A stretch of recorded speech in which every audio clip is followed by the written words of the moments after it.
Hello friends, ओम श्री गणेशाय नमः। आप सभी का स्वागत है आपके अपने यूट्यूब चैनल पर। फ्रेंड्स, आज हम आपको इस वीडियो में बताने जा रहे हैं कार्तिक मास की कृष्ण पक्ष की बड़ी चौथ की कथा और पूजन विधि के बारे में। फ्रेंड्स, वीडियो शुरू करने से पहले आपसे रिक्वेस्ट है, अगर आप हमारी चैनल पर नए हैं और आपने अभी तक चैनल को सब्सक्राइब नहीं किया है तो प्लीज सब्सक्राइब कीजिएगा चैनल को, साथ ही प्रेस कीजिएगा बेल आइकन को, जिससे नए वीडियो से रिलेटेड नोटिफिकेशन आपको तुरंत प्राप्त हो सके। और वीडियो पसंद आने पर वीडियो को लाइक और शेयर जरूर कीजिएगा ताकि सभी भक्तों को इस वीडियो का लाभ प्राप्त हो सके। और कमेंट बॉक्स में ओम श्री गणेशाय नमः जरूर लिखिएगा। हिंदू पंचांग के अनुसार कार्तिक मास में कृष्ण पक्ष की चतुर्थी तिथि को करवा चौथ का व्रत किया जाता है। कार्तिक मास की कृष्ण पक्ष की चतुर्थी तिथि को संकष्टी चतुर्थी, बड़ी चौथ आदि नामों से जाना जाता है। करवा चौथ का व्रत सुहागन महिलाओं के लिए बहुत मायने रखता है। इस दिन शादीशुदा महिलाएं अपने पति की लंबी उम्र और सुखी वैवाहिक जीवन की कामना के लिए निर्जला व्रत रखती हैं। इस दिन सुबह से ही महिलाएं निर्जला उपवास रखती हैं, शाम के समय व्रत कथा आदि करती हैं और रात्रि में चंद्रमा के दर्शन के बाद ही व्रत का पारण करते हैं। चंद्रमा को अर्घ्य देने के बाद पति के हाथों से जल ग्रहण करके व्रत का पारण किया जाता है। इस दिन करवा चौथ की कथा पढ़ने का विधान है। मान्यता है कि इस दिन व्रत की कथा अवश्य सुननी चाहिए। इस दिन चौथ माता का व्रत किया जाता है और चौथ माता की कथा सुनी जाती है। इसके साथ ही विनायक जी की भी कहानी सुनी जाती है। कुंवारी कन्याएं सुंदर, सुशील और अच्छे पति की प्राप्ति के लिए चौथ का व्रत करती हैं और स्त्रियां इस व्रत को अपनी सुहाग और पति की लंबी आयु के लिए करती हैं। फ्रेंड्स, सब आइए जानते हैं चौथ की पूजा विधि और पूजा सामग्री के बारे में। हल्दी, कुमकुम, मेहंदी, मूली, घी का दीपक, लड्डू, गणेश जी का प्रसाद, पुष्प, लाल ब्लाउज पीस, जल का कलश आदि। चौथ माता की पूजा विधि। चौकी पर विनायक जी और चौथ माता की स्थापना कर चौथ माता के रोली, काजल, मेहंदी की 13-13 टीकी लगाएं। विधि पूर्वक पूजन कर ज्योत का दर्शन कर चौथ माता विनायक जी की कहानी सुनकर चंद्रमा को अर्घ्य देकर जीम लेवे। अर्घ्य देते समय बोले, चंदा हेलो उगियो, हरिया बांस कट्या, साजन उबा बार ने अखा पाती लाए, सोना की सांकली, गल मोतियारो हार। चौथ का चंद्रमा की अर्घ्य देता जीमो मारा वीर भरतार। फ्रेंड्स, अब आइए प्रारंभ करें करवा चौथ की कथा।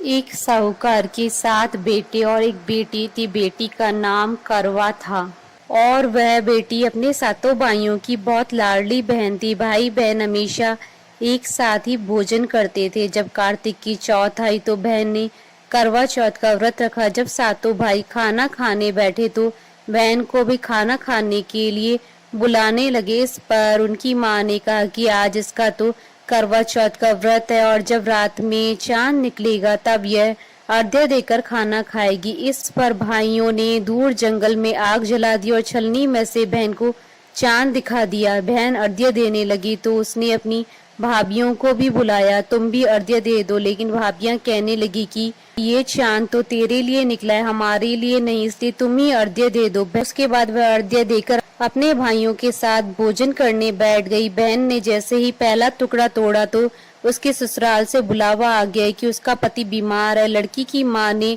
लड़की को कपड़े पहनाने के लिए जैसे ही संदूक खोला तो सफेद कपड़ा ही हाथ आया और 3-4 बार संदूक खोलने पर भी सफेद कपड़े ही सामने आए तो उसने वही पहनाकर जल्दी से भेज दिया और जाने से पहले उसे एक सोने का सिक्का देते हुए बोली कि रास्ते में सभी के पैर पड़ती जाना और जो तुम्हें स्वागन होने का आशीष दे उसे ये सिक्का दे देना। रास्ते में किसी ने भी उसे सुहागन होने का आशीर्वाद नहीं दिया।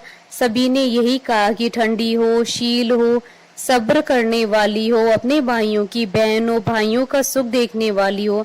जब वह ससुराल के दरवाजे पर पहुंची तो उसकी छोटी ननद मिली। बहन ने उसके भी पैर छू लिए, जिस पर ननद ने कहा, सीली हो, तुझे पूत हो, तुझे बेटे हो और मेरे भाई को सुख देने वाली हो। यह सुनते ही बहन ने सोने का सिक्का अपनी ननद को दे दिया और अपने पल्ले में गांठ बांध ली। अंदर जाने पर उसकी सास ने कहा कि ऊपर कोठरी है, वहां जाकर बैठ। और जब वह ऊपर गई तो उसने देखा कि उसका पति मरा पड़ा है। पति को लेकर वह वहीं पर पड़ी रही और अपने मृत पति की सेवा करती रही। उसकी सास दास दासियों के हाथ बची कुची रोटी बेच देती थी। इस पर अपने पति की सेवा करते हुए उसे 1 साल हो गया। करवा चौथ का व्रत फिर से आया। सभी सुहागिन स्त्रियों ने नहा धोकर करवा चौथ का व्रत रखा, सिर धोया, हाथों में मेहंदी लगाई, 16 श्रृंगार किए। सभी ने सुहाग के नाम की नई चूड़ियां पहनी। बहन यह जब देखती है कि एक पड़ोसन ने कहा कि तू भी करवा चौथ का व्रत कर ले, तब वह बोली कि मैं कैसे व्रत करूं। इस पर पड़ोसन बोली कि चौथ माता सब कुछ ठीक कर देंगी। पड़ोसन के कहने पर उसने भी यह व्रत रख लिया।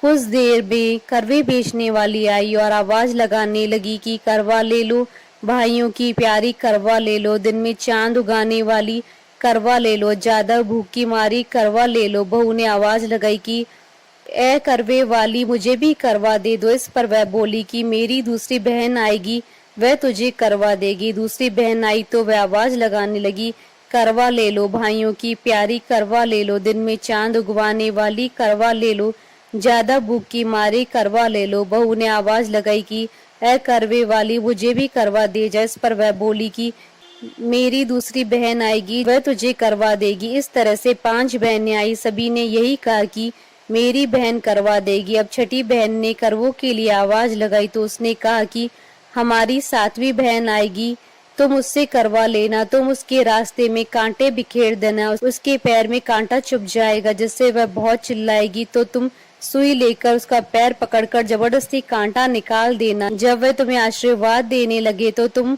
उससे करवा मांग लेना। करवे लेकर तुम व्रत का उद्यापन करना, जिससे तुम्हारा पति ठीक हो जाएगा। उसकी सारी बातें सुनकर उसने वैसा ही किया और कांटा चुभने पर उसे निकाल भी दिया, जिससे उसने बहू को बहुत आशीर्वाद दिया। बहू ने उसके पैर पकड़ लिए और कहा कि आपने मुझे आशीर्वाद दिया है तो मुझे करवे भी देकर जाओ। करवे वाली बोली कि तुमने तो मुझे ठग ही लिया। यह कहकर चौथ माता ने उसे आंख से काजल, नाखूनों से मेहंदी, मांग से सिंदूर और छोटी उंगली का छींटा दिया, साथ ही करवे भी दिए। करवे लेकर वह उन्हें व्रत रखा और उद्यापन भी किया।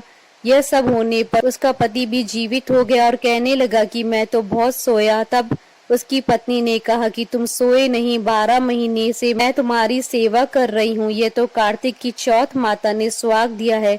करवा चौथ का उद्यापन कर और चंद्रमा को अर्घ्य दे। दोनों खाना खाकर चौपड़ खेलने लगे। कुछ देर में उसकी सास ने दासी को तेल में बना हुआ खाना बहू के लिए भेजा। दासी ने आकर देखा कि वह तो चौपड़ खेल रहे हैं। वह उल्टे पैर लौट आई और जाकर सास से कहा कि महल में तो बहुत रौनक लगी, आपके बहू बेटे तो चौपड़ खेल रहे हैं। यह सब देख सास देखने आए और देखकर बहुत खुश हुई। बहू ने सास के पैर छुए और सास ने कहा कि बहू सच बता कि तूने ये चमत्कार कैसे किया। बहू ने करवा चौथ की सारी बात बता दी। यह सुनकर राजा ने सारे नगर में ढिंडोरा पिटवा दिया कि सभी बहनें करवा चौथ का व्रत जरूर करें। पहली करवा चौथ अपने पियर में करे और वहीं उसका उद्यापन भी करें। हे चौथ माता, जैसे आपने उसकी सुनी वैसे ही सभी की सुनना। फ्रेंड्स, अब आइए प्रारंभ करें बड़ी चौथ की कथा। एक नगर में एक सेठ सेठानी रहते थे। उनके एक बेटा व बहू थे। बहू बर्तन साफ कर पानी डालने नीचे जाती तो पड़ोसन पूछती आज खाने में क्या खाया। वो कहती बासी कुसी तरबासी। एक दिन जब वह बर्तन साफ कर पानी फेंकने गई तो रोजाना की तरह पड़ोसन ने पूछा आज खाने में क्या खाया, तो उसने वही रोज वाला जवाब दिया बासी कुसी तरबासी। उस दिन सेठ के बेटे ने उसकी यह बात सुन ली और मन ही मन सोचने लगा अभी तो यह गर्मा गर्म भोजन करके आई है, फिर यह पड़ोसन को बासी क्यों बता रही है। दूसरे दिन उसने अपनी माँ से कहकर खीर खांड का भोजन बनवाया। माँ व बेटा बहू ने साथ में बैठकर प्रसन्नता से भोजन किया। बहू बर्तन साफ कर पानी डालने नीचे गई तो पीछे पीछे उसका पति भी गया। आज भी हमेशा की तरह पड़ोसन ने पूछा आज क्या खाया, तो उसका वही रोज वाला जवाब बासी कुसी तरबासी। उसकी पति को बहुत गुस्सा आया। रात्रि होने का इंतजार करने लगा। जब रात्रि में पत्नी कमरे में आई, हाथ पकड़कर बोला मेरे सामने खीर खांड के भोजन करके आई है, फिर पड़ोसन को बासी भोजन क्यों बताया। तब वह मुस्कुराकर बोली कि यह आपके पूर्वजों की कमाई है, धन ना आपने कमाया है ना आपके पिताजी ने। तो हुई ना यह बांसी। यह सुनकर उसने परदेश जाने का विचार कर सुबह उठकर माँ से बोला, माँ मैं कमाने के लिए परदेश जाऊंगा। माँ ने कहा, अपने पास बहुत धन है, तुझे परदेश जाने की क्या आवश्यकता है। लेकिन वह नहीं माना और माँ की आज्ञा लेकर वह कमाने के लिए परदेश चला गया। वहां उसको एक सेठ की यहाँ नौकरी मिल गई। कुछ समय में ही उसने सारा काम काज संभाल लिया। सेठ का विश्वास पात्र बन गया। सेठ अपना सारा कारोबार उसे सौंपकर तीर्थ यात्रा पर चला गया। इधर सास ने बहू से कह रखा था कि परिंदे का पानी और चूल्हे की आग कभी मत बुझने देना, परंतु एक दिन चूल्हे की आग बुझ गई। बहू पड़ोसन के घर अग्नि लेने गई। उसने देखा कि पड़ोस की औरतें चौथ माता की पूजा कर रही है। उसने पूछा, आप ये किस माता का पूजन कर रही हैं और इस पूजा को करने से क्या फल मिलता है। तब पड़ोसन ने कहा, यह चौथ माता का व्रत है। इस व्रत को करने से स्त्रियों को अखंड सौभाग्य, उत्तम रूप, सुख, गुणवान संतान तथा बिछड़े का मिलन होता है।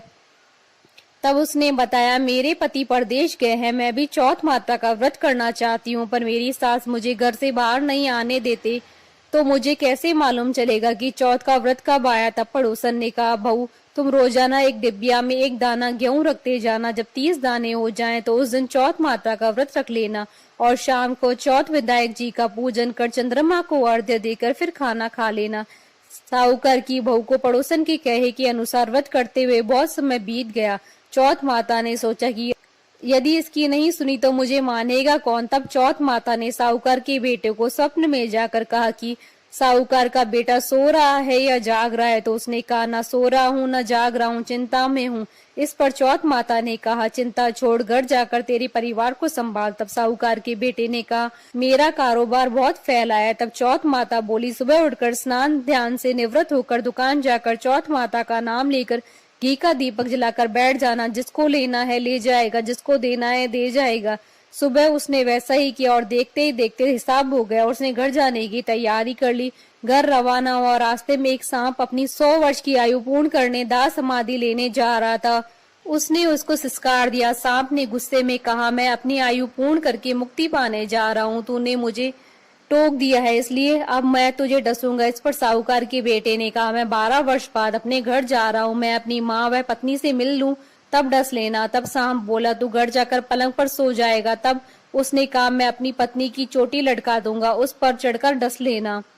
घर पहुंचा तो वह उदास था। बेटा कुछ नहीं बोला, लेकिन उसकी औरत होशियार थी। सब पता करके उसके कमरे की एक सीढ़ी पर दूध, दूसरी पर चूरमा, तीसरी पर बालू, रेत, इत्र, फूल आदि रखकर चौथ माता से प्रार्थना करने लगी, हे चौथ माता, मेरे पति के प्राणों की रक्षा करना।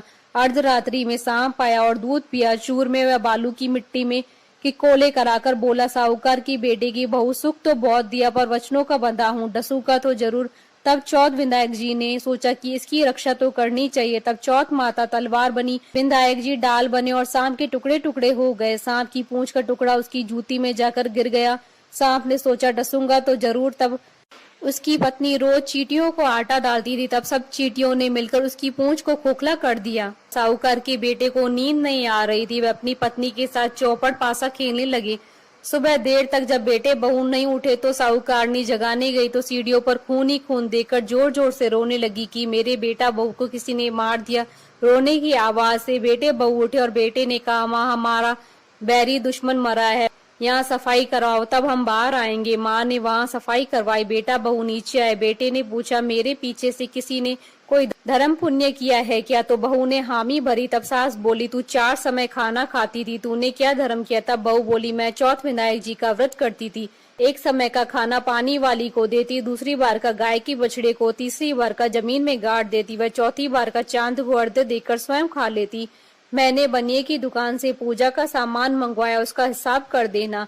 सास ने पानी वाली से पूछा तो उसने कहा, महीने की हर चौथ को मुझे खाना देती थी। बछड़े के मुंह से फूल गिरने लगे। जमीन में खोदा तो सोने के चक्र मिले। बनिए से पूछा तो उसने अपना हिसाब बताया। फिर बहू ने कहा, अब चौथ का उद्यापन करना है। सास बहू ने चौथ माता का उद्यापन धूमधाम से किया और सारी नगरी में कहलवा दिया कि सब कोई चौथ माता का व्रत करना, साल की 13 चौथ करना, 13 नहीं तो 4 करना, 4 नहीं तो 2 चौथ माता की व्रत तो अवश्य ही करना चाहिए। हे चौथ माता, उस पर प्रसन्न हुई वैसी सब पर प्रसन्न होना और सबकी मनोकामनाएं पूर्ण करना और अमर स्वाग देना। बोलिए चौथ माता की जय। बोलिए गणेश जी महाराज की जय। हमारे साथ इस वीडियो में अंत तक बने रहने के लिए आपका धन्यवाद। ओम श्री गणेशाय नमः।